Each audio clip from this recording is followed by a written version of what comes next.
Si ustedes escucharon hace 2 semanas el programa que hicimos junto a Michelle Hafeman desde Chile, recordarán que les hablamos de una visita de Saeb Erekat, que creo que es el secretario general de la Organización para la Liberación de Palestina, o de la Autoridad Palestina, y jefe negociador. Recordarán que hablamos de esa visita a Chile que iba a hacer Saeb Erekat. Bueno, pues ya tuvo lugar esa visita con resultados sorprendentes. Hola, Michelle. Hola Jordi, ¿cómo estás? Bien, encantados de recibirte.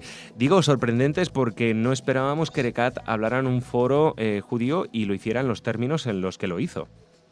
Exactamente, la verdad es que yo tuve oportunidad de participar en el encuentro que se organizó en el Museo de la Memoria y los Derechos Humanos acá en Santiago de Chile, con Saeb Erekat, tal como tú dijiste, secretario general de la OLP, jefe del equipo negociador de la Autoridad Nacional Palestina, y miembros de la comunidad judía que fueron invitados directamente por la Federación Palestina algunos y otros a través de una invitación que extendió la Federación Palestina al Centro Progresista Judío Meretz, para que también ellos hicieran extensiva esta convocatoria a participar de una conversación. Bueno, fue una primera parte en que él hizo una exposición y luego preguntas-respuestas, todo en un tono muy distendido y la verdad con declaraciones que a nosotros nos sorprenden y yo te diría que en resumen nos dejan con una sensación bastante esperanzadora.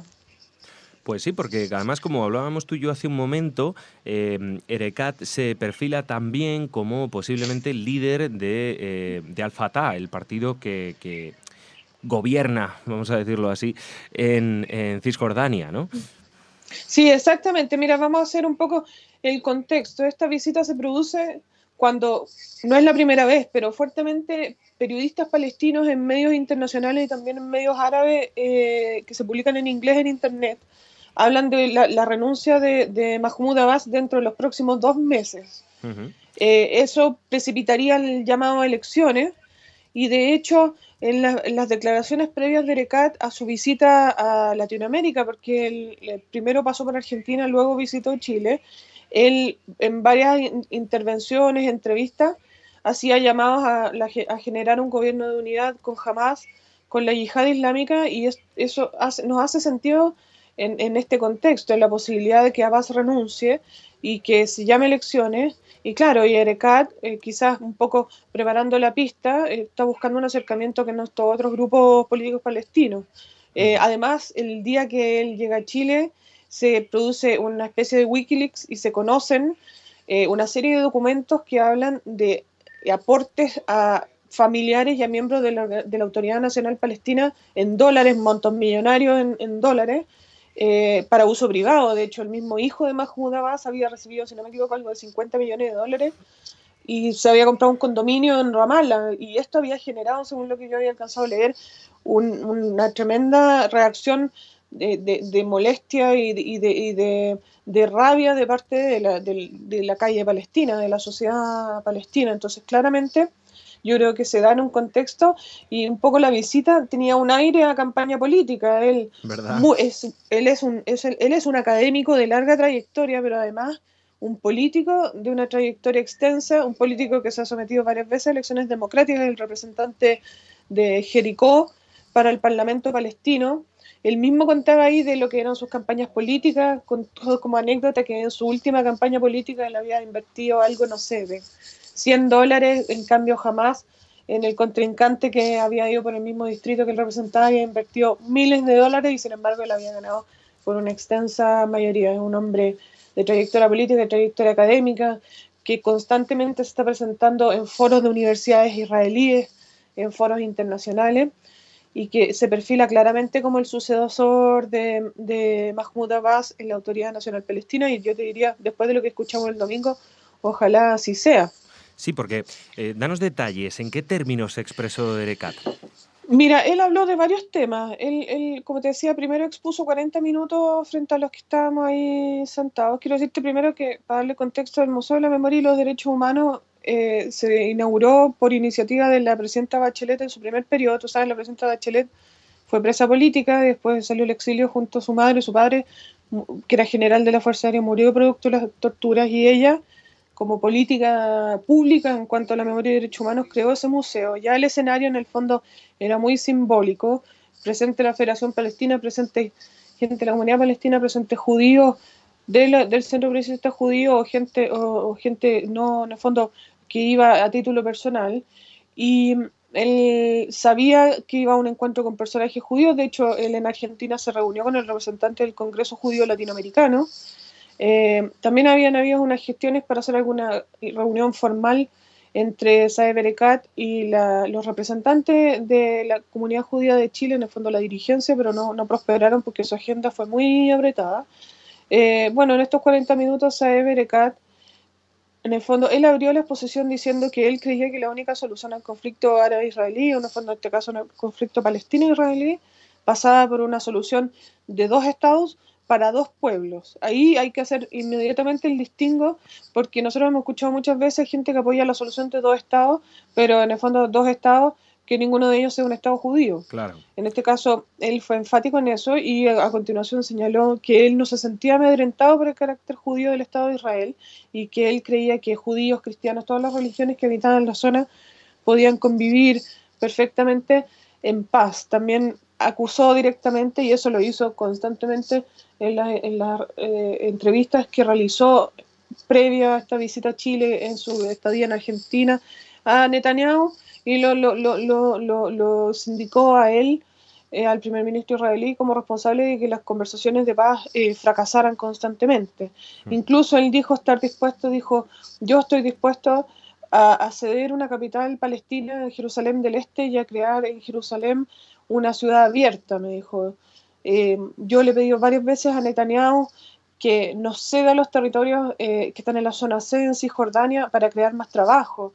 Y así una serie de declaraciones, en el fondo responsabilizando a la contraparte israelí y al actual primer ministro de la no prosperidad en estas conversaciones de paz. Ahora, en la misma línea que yo te decía como del aroma a campaña política que tenía esta visita, él fue bastante enfático en varios momentos en no atacar a Hamás y en referirse a Hamás como un partido político palestino. Él dijo, Hamás es un partido político palestino que forma parte, en el fondo, de la estructura política de la Autoridad Nacional Palestina, o sea, en el fondo, perdón, de la estructura política de la sociedad palestina, y es un partido político que le ganó a mi partido, en ese caso al Fatah, en las elecciones en Gaza del año 2005. Él, no, por supuesto, no hizo referencia que después de ese triunfo de Hamas en Gaza, los miembros de Al-Fatah fueron algunos asesinados y otros expulsados de Gaza. De hecho, en la última guerra ya supimos que 23 presos políticos de Al-Fatah que estaban en cárceles de Hamas fueron ejecutados y después hechos pasar como muertos por acción del ejército de Israel.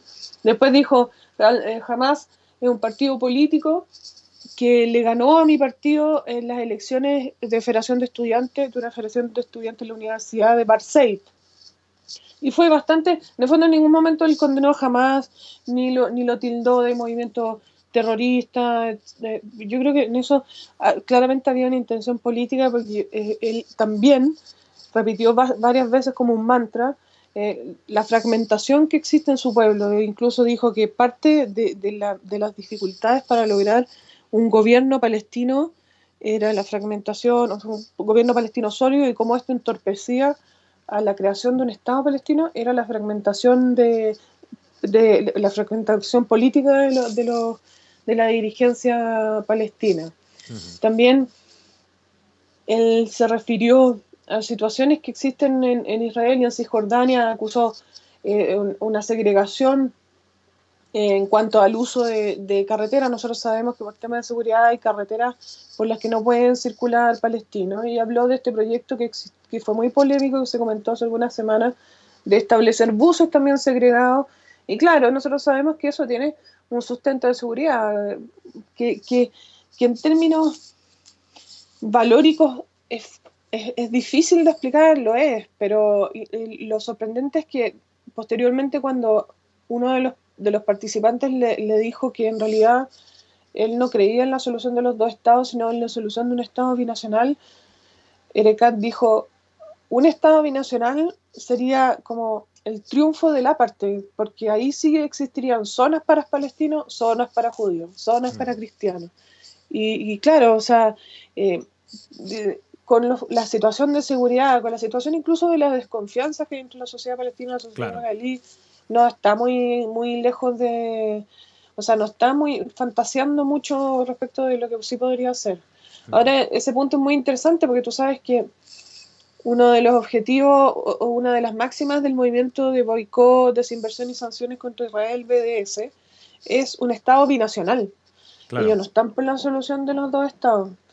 Entonces acá Erekat fue muy claro en descartar totalmente y decir que para la única solución era la solución de dos estados para dos pueblos.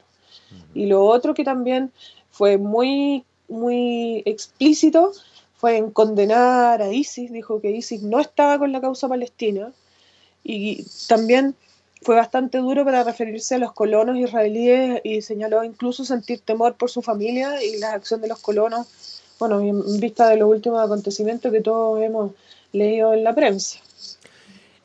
Michelle, imagino que después de este encuentro charlasteis, hablasteis, los que estuvisteis allí presentes, sobre las sensaciones que os quedaron. Dinos, ¿qué pensasteis después de escuchar a Saeb Erekat? Mira, yo te diría, una sensación esperanzadora en cuanto a que ojalá este fuera el próximo presidente de la Autoridad Nacional Palestina y ojalá tuviese una contraparte en Israel, porque tampoco nos podemos desligar de responsabilidad en el fondo como judío, aunque yo no soy israelí, pero en el fondo como mundo judío, de que tiene que la paz, en el fondo el tango es de a dos, como dicen los argentinos, tiene que haber una contraparte también en Israel que esté dispuesta a entrar seriamente en negociaciones de paz.